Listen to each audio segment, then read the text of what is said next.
My name's Sue Beer. I live with my daughter Maisie and my son Flynn on the Isle of Wight in Ryde. My husband John, their dad, is currently serving a prison sentence in Wolverhampton in HMP Oakwood.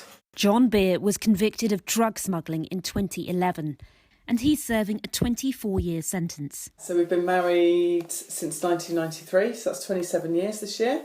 We've got 3 lovely children and a lovely granddaughter. Main concerns, is the coronavirus spreading around the prisons. It will spread like wildfire because of staff shortages. There's going to be frustrations. There's going to be some people, if they've been locked up for a long time, haven't been able to contact their loved ones. You know, I just think it's going to be quite dangerous. And he's quite scared. Had to cancel a visit to see John, which we all look forward to. It recharges our batteries. You know, go and have a good couple of hours, having a laugh, a joke, bit of family life. We're all missing that. We said last night, didn't we, Maze? Not being able to have a hug because we can't hug each other.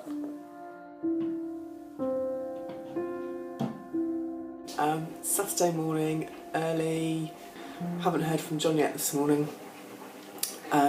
Read a few articles online last night and this morning about the coronavirus now being in prisons. Your head starts playing games with you when you don't hear from him. Hey, Dad, you alright?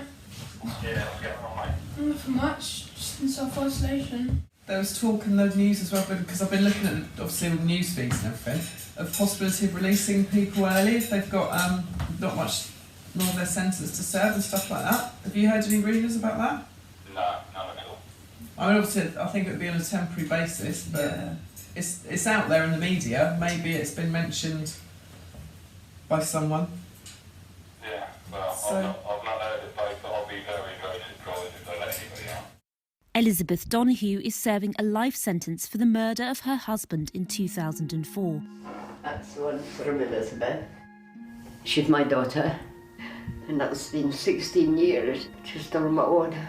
She rings me every day, yeah, because I can't ring her, but she rings me.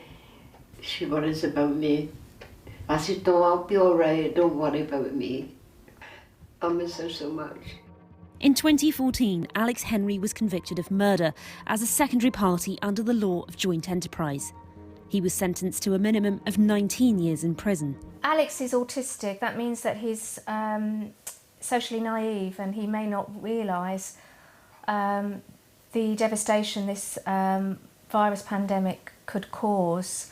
I'm really worried about my son's mental health, because if he's on lockdown for a really long time, he might get distressed and God forbid he has some suicidal thoughts. If Alex was to catch COVID-19, he could be in kind of really dire straits. Would we even be told about it? Would we know about it? How would we help him? If they are kept in long-term solitary confinement, i.e. in the cell on their own, that is really, really going to do a lot of harm. Since my brother was convicted, I began training as a lawyer. I'm qualifying quite shortly.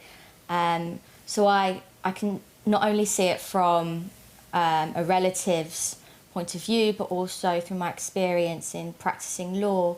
And also a lot of my fears are echoed by the families of my clients as well. We know that the effect on young people has actually been downplayed.